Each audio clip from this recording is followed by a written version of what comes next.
आप सबको जोहार और नमस्कार। मैं हूं अभिषेक और आप देख रहे हैं न्यूज झारखंड की।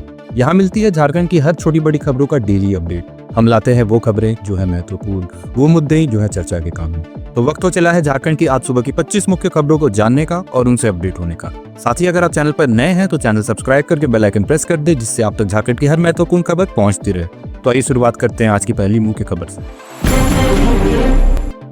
झारखंड के पलामू जिले में मैया सम्मान योजना की जांच में बड़ा खुलासा। केवल 4 प्रखंडों में 584 अयोग्य लाभुक मिले। सरकारी नौकरी करने वालों, पारा टीचर और स्वास्थ्य सहायक तक ने लिया फर्जी लाभ। मृत महिलाओं के खातों में भी भेजी गई है राशि। प्रशासन ने 2750 लोगों को किया चिन्हित और फर्जी लाभुकों से सूद सहित रकम वसूलने का आदेश। पलामू डीसी शशि रंजन के निर्देश पर मैया सम्मान योजना के लाभुकों की जांच में भारी गड़बड़ी सामने आई है। 4 प्रखंडों में 584 अयोग्य लाभुक पाए गए, जिनमें सरकारी नौकरी करने वालों के परिवारजन, पारा टीचर और स्वास्थ्य सहायक तक शामिल हैं। वहीं मृत महिलाओं के खातों में भी राशि भेजे जाने का मामला सामने आया है। प्रशासन ने दोहरे फॉर्म भरने वाले 2750 लोगों को चिन्हित कर भुगतान रोका और फर्जी लाभुकों से सूद सहित राशि वसूलने का आदेश दिया है। संथाल समाज की रांची बैठक में पारसनाथ मरांग गुरु को धार्मिक धरोहर घोषित करने, जैन समुदाय के अतिक्रमण का विरोध करने और 12 मार्च को अतिक्रमण विरोधी प्रतिरोध मार्च निकालने सहित 8 प्रस्ताव पारित। न्यायालय में हस्तक्षेप याचिका दायर करने का फैसला। रांची में हुई संथाल समाज की बैठक में मरांग गुरु पारसनाथ पर्वत पर संथालों के प्रथागत अधिकार की रक्षा, जैन समुदाय के अतिक्रमण का विरोध और झारखंड उच्च न्यायालय में हस्तक्षेप याचिका दायर करने का निर्णय लिया गया। 12 मार्च को अतिक्रमण विरोधी प्रतिरोध मार्च निकालने और मरांग गुरु बचाओ अतिक्रमण हटाओ अभियान शुरू करने की घोषणा की गई। सरकार से न्यायिक जांच समिति गठित करने और पर्यावरण मंत्रालय को संशोधित पत्र वापस लेने की मांग की गई। राज्य सरकार की पहल से दाखिल खारिज के मामलों का तेजी से निपटारा। रांची के कांके ब्लॉक शिविर में 1347 आवेदनों में से 486 को प्रमाण पत्र मिला। डीसी ने दिया जल्द समाधान का निर्देश। राज्य सरकार द्वारा दाखिल खारिज मामलों के निपटारे के लिए शिविर आयोजित किए जा रहे हैं, जिससे लोगों को सरकारी दफ्तरों के चक्कर नहीं लगाने पड़ रहे हैं। रांची डीसी मंजूनाथ भजंती ने कांके ब्लॉक शिविर में फरियादियों की समस्याएं सुनी और अधिकारियों को त्वरित समाधान के निर्देश दिए। 1347 मामलों में से 486 आवेदकों को दाखिल खारिज प्रमाण पत्र सौंपे गए, जबकि 528 आवेदन खारिज हुए। डीसी ने बताया कि 10 डिसमिल तक की भूमि मामलों को प्राथमिकता दी जा रही है, जिससे ग्रामीणों को राहत मिल रही है। मांडर प्रखंड के चटवाल पंचायत में झारखंड मुक्ति मोर्चा के सदस्यता अभियान में जबरदस्त उत्साह। 500 से अधिक पुरुषों व महिलाओं ने फॉर्म भरकर पार्टी की सदस्यता ली। रांची जिला संयोजक धर्मेंद्र सिंह की उपस्थिति में कार्यकर्ताओं को बताया गया पार्टी का उद्देश्य। रविवार को मांडर प्रखंड के चटवाल पंचायत में झारखंड मुक्ति मोर्चा के सदस्यता अभियान के तहत 500 से अधिक पुरुषों और महिलाओं ने पार्टी की सदस्यता ग्रहण की। रांची जिला संयोजक मंडली सदस्य धर्मेंद्र सिंह ने कार्यक्रम में भाग लिया, जहां उनका फूल माला और गुलदस्ते से स्वागत किया गया। संयोजक सदस्य मुर्शीद अमीरी के नेतृत्व में लोगों ने पार्टी से जुड़ने के लिए फॉर्म भरे। कार्यक्रम में कार्यकर्ताओं को जेएमएम की विचारधारा और उद्देश्यों की जानकारी भी दी गई। मोराबादी मैदान में 16वें India international mega trade fair में खरीदारी का उमड़ा सैलाब। आकर्षक ऑफर्स का फायदा उठाने के लिए लगी लंबी कतारें, महिलाओं की भीड़ लाइफस्टाइल हैंगर में दिखी। रविवार को मोराबादी मैदान में आयोजित India international mega trade fair में हजारों लोग खरीदारी के लिए पहुंचे। दोपहर 3 बजे से शुरू हुई भीड़ देर रात तक बनी रही। 3000 रुपए से अधिक की खरीदारी पर उपहार मिलने के ऑफर के कारण खरीदारों की लंबी कतारें लग गई। लाइफस्टाइल हैंगर में महिलाओं की भारी भीड़ देखने को मिली, जहां home decor, jewellery, sari, handloom और घरेलू सामान के स्टॉल थे। फेयर में माटी कला बोर्ड का स्टॉल भी आकर्षण का केंद्र रहा। धनबाद कोयलांचल में जमीन विवाद को लेकर एटी देव प्रभा आउटसोर्सिंग के खिलाफ ग्रामीणों का हिंसक प्रदर्शन। सुरंगा बस्ती में फायरिंग बमबाजी के बीच 12 लोग घायल। आक्रोशित भीड़ ने 2 कर्मियों को बनाया बंधक और कई बाइकें फूकी। धनबाद के लोधना क्षेत्र के अलगडीहा ओपी में एटी देव प्रभा आउटसोर्सिंग कंपनी के खिलाफ ग्रामीणों का विरोध हिंसक झड़प में बदल गया। सुरंगा बस्ती में प्रदर्शनकारियों और कंपनी समर्थकों के बीच लाठी डंडे, पथराव, फायरिंग और बमबाजी हुई, जिसमें 12 लोग घायल हुए, जिनमें से 2 की हालत गंभीर है। गुस्साए ग्रामीणों ने 2 आउटसोर्सिंग कर्मियों को बंधक बनाकर कई बाइकें जला दी। उनका आरोप है कि कंपनी बिना उचित मुआवजे के उनकी जमीन पर ओबी डंप कर रही है। घटना के बाद इलाके में भारी तनाव है, लेकिन प्रशासन अब तक कोई ठोस कदम नहीं उठा सका है। पत्नी को जिंदा जलाने के गंभीर आरोप में हजारीबाग के पूर्व सदर एसडीओ अशोक कुमार रांची से गिरफ्तार। पहले ही पिता हो चुके थे गिरफ्तार। अदालत से जमानत याचिका खारिज होने के बाद थे फरार। पुलिस ने जगन्नाथपुर थाना क्षेत्र से दबोचा। हजारीबाग पुलिस ने आज रांची के जगन्नाथपुर थाना क्षेत्र से फरार चल रहे पूर्व सदर एसडीओ अशोक कुमार को गिरफ्तार कर लिया। उन पर पत्नी अनीता को जिंदा जलाकर हत्या करने का आरोप है। इससे पहले पुलिस ने शुक्रवार को उनके पिता दुर्योधन साव को भी गिरफ्तार किया था। निचली अदालत से जमानत याचिका खारिज होने के बाद अशोक कुमार फरार थे, लेकिन पुलिस ने लगातार दबिश बनाकर उन्हें पकड़ लिया। बोकारो जिले के बेड़मो में भीषण सड़क हादसा, चंद्रपुरा डिनोबली स्कूल के फादर की दर्दनाक मौत, अज्ञात वाहन की टक्कर से मौके पर ही तोड़ा दम। बोकारो जिले के बेड़मो में फुसरो जैना मोड़ रोड स्थित खुटरी के पास एक भीषण सड़क हादसे में चंद्रपुरा डिनोबली स्कूल के फादर की दर्दनाक मौत हो गई। प्रत्यक्षदर्शियों के मुताबिक बाइक सवार फादर को एक अज्ञात वाहन ने जोरदार टक्कर मार दी, जिससे उन्होंने मौके पर ही दम तोड़ दिया। स्थानीय लोगों की सूचना पर पेटरवार थाना पुलिस पहुंची और शव को कब्जे में लेकर पोस्टमार्टम के लिए तेनूघाट भेज दिया। घटना की सूचना मिलते ही स्कूल प्रबंधन और शिक्षक शिक्षिकाएं मौके पर पहुंचे। हजारीबाग के गरीब किसान मुकेश कुमार सिंह के नाम पर फर्जी कंपनियों ने किया 54 करोड़ का कोयला व्यापार। जीएसटी विभाग ने भेजा 2 करोड़ की वसूली का नोटिस, प्रशासन ने जांच शुरू की। हजारीबाग जिले के हटिया निवासी किसान मुकेश कुमार सिंह के नाम पर 3 फर्जी कंपनियों ने जीएसटी नंबर लेकर 54 करोड़ रुपए के कोयले व्यापार में हेरफेर की। अब जीएसटी विभाग ने उन्हें 2 करोड़ रुपए की वसूली का नोटिस भेज दिया है। नोटिस मिलने के बाद उन्होंने जांच कराई तो गणेश एंटरप्राइजेज, शिवगंगा ट्रेडर्स और मां भक्काली ट्रांसपोर्ट द्वारा उनके दस्तावेजों के दुरुपयोग का खुलासा हुआ। प्रशासन ने अब जांच शुरू कर दी है और फर्जी कंपनियों पर कार्रवाई की उम्मीद है। सरायकेला खरसावा पुलिस का अनोखा जागरूकता अभियान, अवैध अफीम की खेती रोकने के लिए विभिन्न थाना क्षेत्रों में चॉकलेट वितरित कर बच्चों और ग्रामीणों को दी कानूनी जानकारी। 9 फरवरी को सरायकेला खरसावा पुलिस ने जिले के विभिन्न थाना क्षेत्रों में अवैध अफीम की खेती के खिलाफ जागरूकता अभियान चलाया। इस दौरान चौका, कांड्रा, कुचई थाना क्षेत्रों में चॉकलेट वितरित किए गए, जिन पर अफीम की खेती से जुड़े कानूनी प्रावधान और दुष्प्रभावों की जानकारी थी। पुलिस का यह अनोखा तरीका बच्चों और ग्रामीणों में जागरूकता फैलाने के लिए अपनाया गया, ताकि अवैध खेती को जड़ से खत्म किया जा सके। मैक्लुस्कीगंज में दक्षिणी छोटा नागपुर प्रमंडल स्तरीय आजसू संगठन विस्तार बैठक आयोजित। 5 जिलों के पदाधिकारियों ने लिया भाग। संगठन सशक्तिकरण को लेकर ग्राम संगठन, युवा संवाद और सोशल मीडिया टीम विस्तार पर हुआ मंथन। मैक्लुस्कीगंज में दक्षिणी छोटा नागपुर प्रमंडल स्तरीय संगठन विस्तार बैठक आयोजित हुई, जिसमें आजसू प्रमुख सुदेश महतो समेत कई वरिष्ठ नेता उपस्थित रहे। बैठक में रांची, लोहरदगा, गुमला, सिमडेगा और खूंटी जिलों के 134 वार्ड प्रतिनिधियों और पदाधिकारियों ने भाग लिया। संगठन को जमीनी स्तर पर सशक्त करने, युवाओं को जोड़ने, नगर इकाई चुनाव की रणनीति और सोशल मीडिया टीम को मजबूत करने पर चर्चा हुई।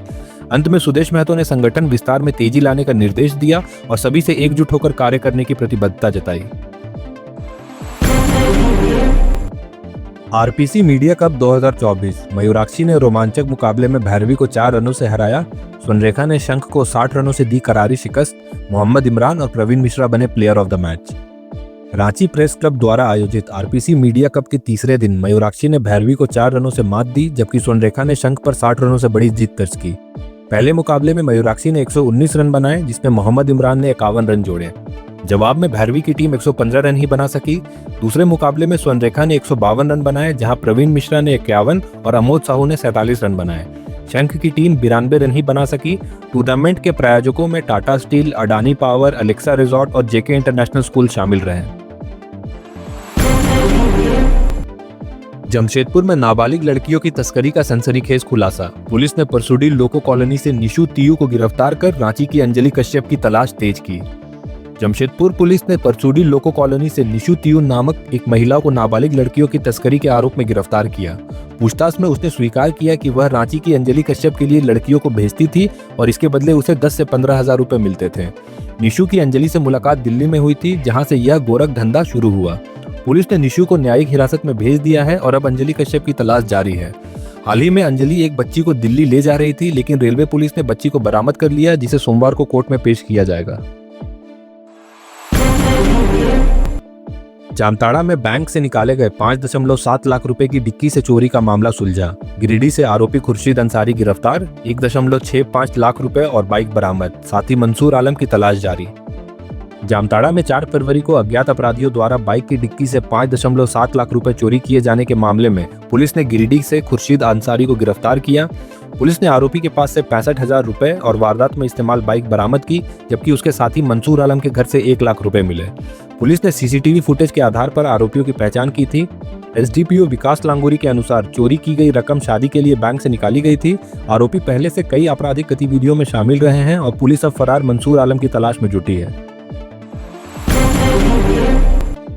झारखंड विधानसभा अध्यक्ष रविंद्रनाथ महतो का MIT वर्ल्ड पीस यूनिवर्सिटी में संबोधन। रेवड़ी संस्कृति पर विचार रखते हुए आर्थिक असमानता, सामाजिक सुरक्षा और न्याय संगत विकास पर जोर। झारखंड विधानसभा अध्यक्ष रविंद्रनाथ महतो ने पुणे में MIT वर्ल्ड पीस यूनिवर्सिटी के सम्मेलन में कहा कि सामाजिक सुरक्षा योजनाएं जनता का अधिकार है, न कि दान। उन्होंने झारखंड में बढ़ती आर्थिक असमानता का जिक्र करते हुए बताया कि मजदूरों को न्यूनतम वेतन तक नहीं मिलता।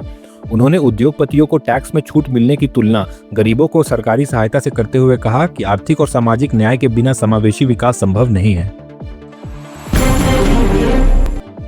जमशेदपुर में टाटा कंपनी के परिवहन व्यवस्था पर बड़ा संकट। 12 फरवरी से 1500 ट्रेलर ड्राइवरों की चाबी छोड़ो भूख हड़ताल, न्यूनतम वेतन, मेडिक्लेम, छुट्टी का भुगतान और ट्रांसपोर्ट दरों में 35% बढ़ोतरी की मांग को लेकर बड़ा आंदोलन शुरू करने की चेतावनी। Jamshedpur local trailer owner union ने 12 फरवरी से भूख हड़ताल का ऐलान किया है, जिससे टाटा कंपनी की परिवहन व्यवस्था बुरी तरह प्रभावित हो सकती है। यूनियन अध्यक्ष जय कुमार सिंह के नेतृत्व में करीब 1500 ट्रेलर ड्राइवर न्यूनतम वेतन, मेडिक्लेम, छुट्टी का भुगतान और भोजन सुविधा जैसी अहम मांगों को लेकर आंदोलन करेंगे। यूनियन ने ट्रांसपोर्ट दरों में 35% बढ़ोतरी की मांग भी रखी है और टाटा कंपनी पर वेंडरों के जरिए अपनी जिम्मेदारी टालने का आरोप लगाया है। लातेहार के चंदवा थाना क्षेत्र में 20 साल पुराने भ्रष्टाचार का खुलासा। चकला गांव निवासी राजकुमार पांडे से 1,20,000 रुपए की रिश्वत लेने वाले कर्मचारी सुशील को पैसे लौटाने पड़े। फर्जी रसीद देकर जमीन बंटवारे के नाम पर ठगी करने का मामला उजागर। लातेहार के चंदवा थाना क्षेत्र में 2 दशक पुराने भ्रष्टाचार का मामला सामने आया है, जहां चकला गांव निवासी राजकुमार पांडे से 20 साल पहले कर्मचारी सुशील ने जमीन बंटवारे और डिमांड अलग करने के नाम पर 1,20,000 रुपए लिए थे। सुशील ने उन्हें फर्जी रसीद थमा दी थी और इसे गुप्त रखने को कहा था। 4 साल बाद राजकुमार पांडे को ठगी का एहसास हुआ जब सुरेश राम नामक कर्मचारी ने रसीद का मिलान किया और उसमें कोई आधिकारिक रिकॉर्ड नहीं मिला।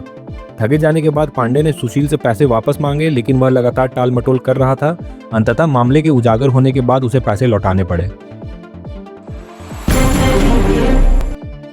धनबाद पुलिस ने गैंगस्टर प्रिंस खान और आशीष रंजन उर्फ छोटू की गिरफ्तारी के लिए इनाम राशि में भारी बढ़ोतरी की। प्रिंस पर इनाम 50,000 से बढ़ाकर 5 लाख, छोटू पर 5,000 से बढ़ाकर 4 लाख। दोनों अपराधी झारखंड बिहार में कई गंभीर मामलों में वांछित। धनबाद पुलिस ने 2 कुख्यात अपराधियों की गिरफ्तारी के लिए इनाम राशि में बड़ा इजाफा किया है। गैंगस्टर प्रिंस खान पर इनाम 50,000 से बढ़ाकर 5 लाख और आशीष रंजन उर्फ छोटू पर 5,000 से बढ़ाकर 4 लाख कर दिया गया। SSP HP जनार्दन ने बताया कि दोनों अपराधी गिरोह चला रहे हैं और कई मामलों में वांछित हैं। इंटरपोल ने प्रिंस खान के खिलाफ रेड कॉर्नर नोटिस जारी किया है, जबकि छोटू धनबाद जेल में अमन सिंह की हत्या सहित कई संगीन अपराधों में शामिल है। पाकुड़ के नंदीपाड़ा में जमीन विवाद को लेकर बदमाशों का तांडव। 5 घरों में तोड़फोड़ कर महिलाओं और बच्चों से की मारपीट। पुलिस ने 8 आरोपियों के खिलाफ मामला दर्ज कर छापेमारी तेज की। पाकुड़ नगर थाना क्षेत्र के नंदीपाड़ा में शनिवार को जमीन विवाद को लेकर बदमाशों ने 5 घरों में घुसकर तोड़फोड़ की और महिलाओं बच्चों के साथ मारपीट भी की। पीड़ित लता सरकार की शिकायत पर पुलिस ने 8 आरोपियों के खिलाफ BNS 2023 और आर्म्स एक्ट के तहत केस दर्ज किया है। थाना प्रभारी प्रयागराज ने बताया कि पुलिस ने रविवार को छापेमारी की, लेकिन सभी आरोपी फरार हैं। इससे पहले भी इस विवाद में कई बार हिंसक झड़पें हो चुकी है। पश्चिम बंगाल के मालदा निवासी श्यामलाल कुमार सिंह प्रयागराज से लौटते समय पाकुड़ के सोनाजोड़ी पुल से गिरे, गंभीर रूप से घायल। जर्जर पुल पर पहले भी हो चुके हैं कई दुर्घटनाएं। स्थानीय लोगों ने प्रशासन से फिर की मरम्मत की मांग। प्रयागराज से लौटते समय पाकुड़ के सोनाजोड़ी पुल पर हादसा हो गया, जब एक वाहन से बचने के प्रयास में श्यामलाल कुमार सिंह की बाइक असंतुलित होकर पुल से नीचे गिर गई। उनके दोस्त ने कूदकर जान बचा ली, जबकि श्यामलाल गंभीर रूप से घायल हो गए। उन्हें प्राथमिक उपचार के बाद मालदा के निजी अस्पताल रेफर किया गया है। स्थानीय लोगों का कहना है कि पुल की रेलिंग टूटी हुई है और पहले भी कई दुर्घटनाएं हो चुकी हैं। लोगों ने प्रशासन से जल्द मरम्मत की मांग भी की। जमशेदपुर में सीताराम डेरा थाना पुलिस की बड़ी कार्रवाई। तड़ीपार अपराधी सलमान को भालू भाषा से गिरफ्तार। हत्या रंगदारी की कई मामले में था वंचित। पुलिस को मिली गुप्त सूचना के आधार पर छापेमारी के दौरान नहाते समय पकड़ा गया। जमशेदपुर के सीताराम डेरा थाना पुलिस ने कुख्यात अपराधी सलमान को गिरफ्तार कर लिया। 3 थानों की पुलिस ने गुप्त सूचना के आधार पर भालूबासा स्थित उनके आवास पर छापेमारी की, जहां वह नहा रहा था। सलमान पर हत्या, रंगदारी और गोलीबारी के कई मामले दर्ज हैं। पुलिस के मुताबिक वह शहर में लौटकर बड़ी वारदात की योजना बना रहा था। फिलहाल उससे गहन पूछताछ जारी है। जैक मैट्रिक इंटर बोर्ड परीक्षा 11 फरवरी से 3 मार्च 2025 तक आयोजित। एडमिट कार्ड का वितरण जारी। छात्रों में उत्साह के साथ तनाव भी। बेहतर भविष्य की उम्मीद, लेकिन परीक्षा से पहले हेल्थ इश्यू और अन्य चिंताओं को लेकर छात्रों में डर। मैट्रिक और इंटर की परीक्षाएं 11 फरवरी से 3 मार्च 2025 तक होगी। इसे लेकर स्कूलों में एडमिट कार्ड बांटे जा रहे हैं। छात्रों ने परीक्षा को लेकर उत्साह जताया, लेकिन तनाव भी महसूस किया। 12वीं के छात्र आर्यन कुमार ने बताया कि परीक्षा से पहले हेल्थ इश्यू जैसी संभावित समस्याओं को लेकर चिंता बनी हुई है, हालांकि उनकी तैयारी अच्छी है। गुमला जिले के नौनी गांव में खाने को लेकर विवाद में पत्नी ने कुल्हाड़ी से पति पर किया हमला। पेट्रोल डालकर जलाने की कोशिश में खुद और 10 महीने के बच्चे के साथ आग की चपेट में आई। तीनों की हालत गंभीर। गुमला जिले के घाघरा थाना क्षेत्र के नौनी गांव में पति पत्नी के बीच खाने को लेकर विवाद इतना बढ़ गया कि पत्नी धनमुनी देवी ने पति जितिया उरांव पर कुल्हाड़ी से हमला कर दिया। इसके बाद भी गुस्सा शांत न होने पर उसने पति पर पेट्रोल डालकर आग लगा दी। इस दौरान उनका 10 महीने का मासूम बच्चा भी आग की चपेट में आ गया। महिला ने बचाने की कोशिश की, लेकिन वह खुद भी झुलस गई। ग्रामीणों ने किसी तरह आग बुझाकर तीनों को अस्पताल पहुंचाया, जहां उनकी हालत गंभीर बनी हुई है। हजारीबाग के कराटे खिलाड़ियों का जलवा। झारखंड सीनियर कराटे चैंपियनशिप में 5 गोल्ड, 5 सिल्वर और 3 ब्रोंज जीतकर चमकाया नाम। 4 खिलाड़ी ऑल इंडिया कराटे चैंपियनशिप के लिए चयनित। हजारीबाग के खिलाड़ियों ने रांची के खेलगांव में आयोजित अंडर 21 और सीनियर झारखंड कराटे चैंपियनशिप में शानदार प्रदर्शन किया। प्रतियोगिता में 4 खिलाड़ियों ने 5 गोल्ड, 2 खिलाड़ियों ने 5 सिल्वर और 2 खिलाड़ियों ने 3 ब्रोंज जीतकर जिले का नाम रोशन किया। इनमें चंद्रप्रकाश उपाध्याय, प्रियंका कुमारी, संध्या कुमारी और संजय कुमार का चयन 27 से 29 मार्च को हैदराबाद में होने वाली ऑल इंडिया कराटे चैंपियनशिप के लिए हुआ। खास बात यह है कि कोच चंद्रप्रकाश उपाध्याय ने लगातार 11वीं बार गोल्ड मेडल जीता। शहीद एतवा उरांव क्रिकेट टूर्नामेंट 2025 के चौथे दिन मांडर के बूढ़ा खुखरा खेल मैदान में गोविंदपुर ने टांगर को 22 रनों से हराया और सोसई आश्रम ने चोरसा को 40 रनों से हराकर अपनी जीत दर्ज की। मांडर प्रखंड के बूढ़ा खुखरा खेल मैदान में आयोजित शहीद एतवा उरांव क्रिकेट टूर्नामेंट 2025 के चौथे दिन का उद्घाटन मोहम्मद खालिद, जेवियर खलको, हासिब अंसारी, मोहम्मद राजा और आशीष ने खिलाड़ियों से परिचय कर किया। पहले मुकाबले में गोविंदपुर ने टांगर को 22 रनों से हराया, जिसमें गोविंदपुर ने पहले बल्लेबाजी करते हुए 108 रन बनाए और टांगर की टीम 86 रन पर ऑल आउट हो गई। वहीं दूसरे मैच में सोसई आश्रम ने चोरसा को 40 रनों से हराया, जहां सोसई ने 140 रन बनाए और चोरसा की टीम 100 रन ही बना सकी। तो ये थी झारखंड की आज सुबह की 25 मुख्य खबरें। ऐसे ही झारखंड की सभी महत्वपूर्ण खबरों को जानते रहने के लिए हमारे न्यूज चैनल को सब्सक्राइब कर बेल आइकन दबा दें। तो मिलते हैं शाम 5 बजे। धन्यवाद।